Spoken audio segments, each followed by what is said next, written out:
열왕기상 40번째 시간입니다. 오늘 말씀은 열왕기상 20장 1절부터 21절 말씀입니다. 12절부터 13절 말씀을 합독하고 열왕기상 20장 1절부터 21절 말씀까지를 보도록 하겠습니다. 그러면 열왕기상 20장 12절 13절 두 절 말씀을 한 목소리로 합독하도록 하겠습니다. 그때에 베나닷이 왕들과 장막에서 마시다가 이 말을 듣고 그의 신하들에게 이르되 너희는 진영을 치라 하며 곧 성읍을 향하여 진영을 치니라. 한 선지자가 이스라엘의 아합 왕에게 나아가서 이르되 여호와의 말씀이 내가 이 큰 무리를 보느냐. 내가 오늘 그들을 내 손에 넘기리니 너는 내가 여호와인 줄을 알리라 하셨나이다. 아멘. 여러분, 우리는 주님이 진정으로 여호와시고 이 세상의 창조주 하나님이시고 전능자이심을 합니다. 그렇다면 우리의 삶은 달라지게 되어 있습니다. 진정으로 세상과 다른 삶을, 복음을 누리는 삶을 살아가는 여러분 되시기 바랍니다. 자, 아합 왕이 북이스라엘 왕국을 다스릴 때에 아람 나라라는 그 당시 조금 큰 나라가 쳐들어왔습니다. 당장 보면 하나님께서 이제 북이스라엘에 진노하셔서 심판하시는구나, 벌을 내리시는구나 이렇게 생각할 수 있습니다. 근데 오히려 하나님께서 아람의 손에서 이스라엘을 구원해 주시고 하나님의 능력을 북이스라엘 전체에 보여주시는 겁니다. 아합에게 뭐라고 얘기하십니까?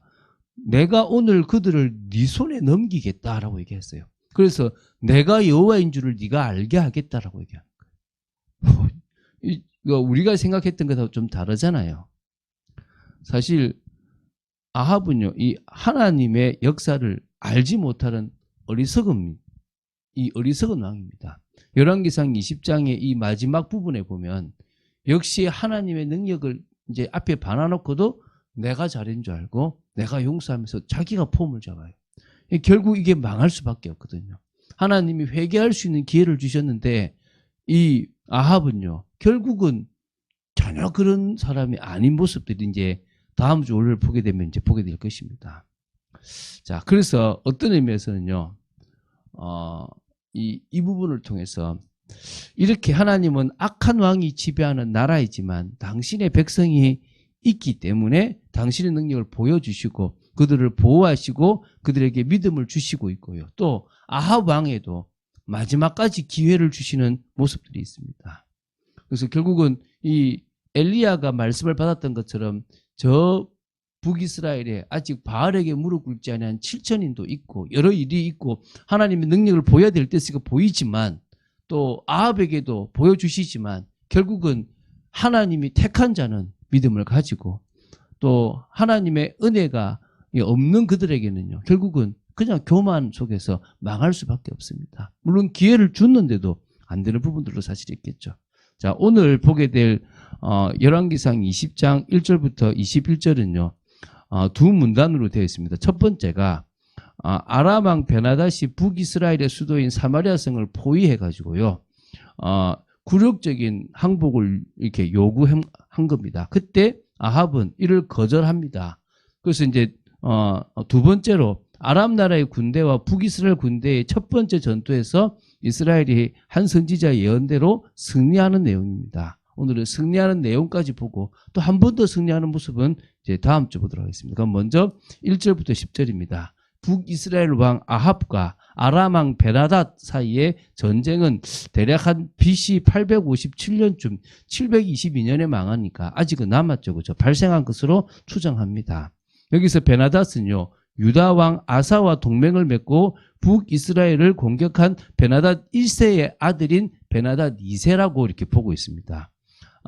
이 베나닷 2세는요, 아람의 소왕국들을 하나로 통합하여 통일을 이루고요, 근동 지역에서 큰 세력으로 부상하게 되자 해묵은 적대 관계에 놓여 있었던 이스라엘까지도 자기 세력하에 두기 위하여 침공을 했다라고 보고 있습니다.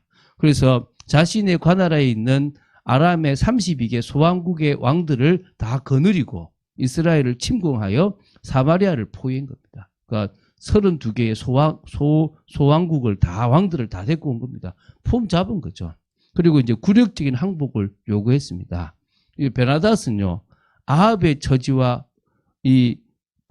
그러니까 아합의 처자와 은금과 귀한 모든 것을 자기의 소유로 삼고 심지어는 아합의 신하들의 재물까지도 자기 마음대로 하겠다는 그런 모습을 보입니다. 그래서 이제 이렇게 3절 나옵니다.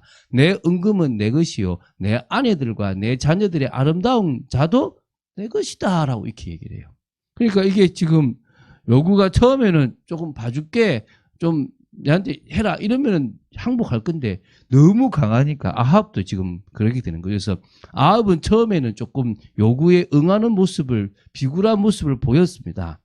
그래서 보면은 이제 이렇게 4절에 내 주 왕이여 왕의 말씀같이 나와 내 것은 다 왕의 것입니다라고 얘기합니다.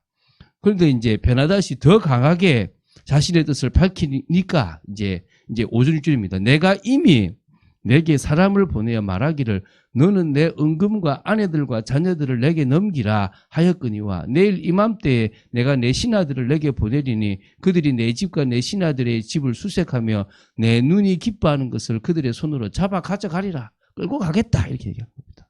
이때 이제 이거는 아니다 싶어서 있지 않습니까? 아합 왕이 장로들을 불러놓고 베나닷의 요구에 대해서 자신이 거절을 못하겠는데 어떻게 하면 좋겠냐라고 이제 의논을 합니다. 그래서 그때 신하들이 왕은 듣지도 말고 허락하지도 말라라고 얘기하는 거죠. 그래서 베나닷의 그 요구를 아합이 조건부로 들어주겠다고 하니까 베나닷이 화가 나서 거절해버린 겁니다. 안 되겠다. 쳐들어가겠다라고 해서 이제 전쟁이 벌어지게 된 겁니다.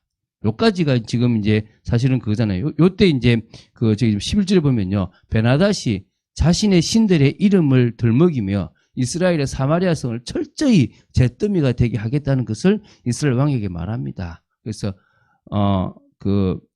이제 그렇게 얘기를 하거든요. 그때 이제 누굽니까? 아합이 지금 이제 전쟁에 대해서 나름대로 이제 싸우려고 마음을 좀 먹죠. 그때 이제 12절부터 21절입니다. 이 두 번째인데요. 아합이 베나닷의 이 굴욕적인 항복 요구를 거절함으로써 이스라엘과 아람 사이에 전쟁이 이제 불가피하게 되었다는 것입니다. 근데 이때요, 이 베나닷의 지시에 의해서 아람 군대가 사마리아 전체를 향하여 지금 달려오고 있었던 겁니다. 이때요, 정말 불리한 전쟁이고 32명의 왕까지 데리고 오니까 사실은 패배할 수밖에 없습니다. 그런데 이때 하나님의 역사가 들어가는 거예요. 그러니까 가만히 보면 정말 안 된다고 싶을 때 하나님의 역사예요. 내가 할 수 있다 싶으면 하나님 역사하지 않습니다. 여러분 하나님의 역사를 보고 싶습니까? 그럼 여러분이 가장 하나님의 뜻에 맞는 삶을 살아가세요. 그런데 환경이 안 됩니까? 그러면 안 된다고 생각하지 말고 이게 정말 하나님의 뜻이 맞다면 이 환경을 바꾸는 기적이 일어날 거라고 믿으시면 돼요. 그런데 물론 항상 생각하십시오. 내가 원하는 것이니까 되어져야 된다 아니에요. 하나님이 원하시는 것을 붙잡아야 되는 겁니다. 이게 지금 이스라엘이 망하지 않는 게 하나님의 뜻이잖아요. 그러면 안 망하는 게 정상이지 않습니까? 그렇죠? 이때 이제 한 선지자를 보내가지고 이번 전쟁에서 이스라엘이 승리할 것이라고 예언을 합니다. 13절이죠. 여호와의 말씀이 내가 이 큰 무리를 보느냐 내가 오늘 그들을 내 손에 넘기리니 너는 내가 여호와인 줄 알리라 하셨나이다. 그러니까 이 아합이 위급하니까 이 선지자에게 누구를 통해서 그렇게 하십니까? 라고 이제 질문을 하게 되는 거죠. 선지자는요, 여호와의 말씀이 각 지방 고관의 청년들로 하리라 하셨나이다. 라고 상세한 전쟁의 방법도 알려줍니다. 그래서 물론 싸움의 시작은 왕이라는 사실을 알려주기도 하는 거죠. 쉽게 말하면요, 아합은 선지자의 말대로 각 지방 고관의 청년 230명과 그 외에 7,000명의 모든 백성, 이스라엘 모든 자손들을 이제 뭡니까? 진격하게끔 한 겁니다. 그래서 보면요, 16절에 보면 아람왕 베나닷은요, 그렇게 진격하도록 해놔놨지만 소왕국의 32명의 왕들과 함께 취해 있었던 겁니다. 교만한 거죠. 나는 이길 수 있다. 이 전쟁이 이거 뭐 간단한 건데 내가 너희들 32명을 다 통합했는데 저 조그만한 거 못하겠냐 이겁니다. 그때요. 술에 취한 베나닷은 이스라엘 군사들도 진군한다는 사실을 듣고 항복하러 오는 것 같다라고 이제 어쨌든 간에 사로잡으라라고 얘기하는 겁니다. 그러니까 술에 취해가지고 이제 정신이 해이해진 거죠. 그래서 결국은 이 전쟁의 승리는 이스라엘 것이 되었고요. 베나닷은 겨우 목숨을 부지하고 도망하지 않으면 안 되는 상황이 되어버린 겁니다. 요까지가 지금 오늘 내용입니다. 그러니까 한마디로 당연히 이길 것 같은 아람의 베나닷이 안 될 것 같은 북이스라엘이 패해버린 거예요.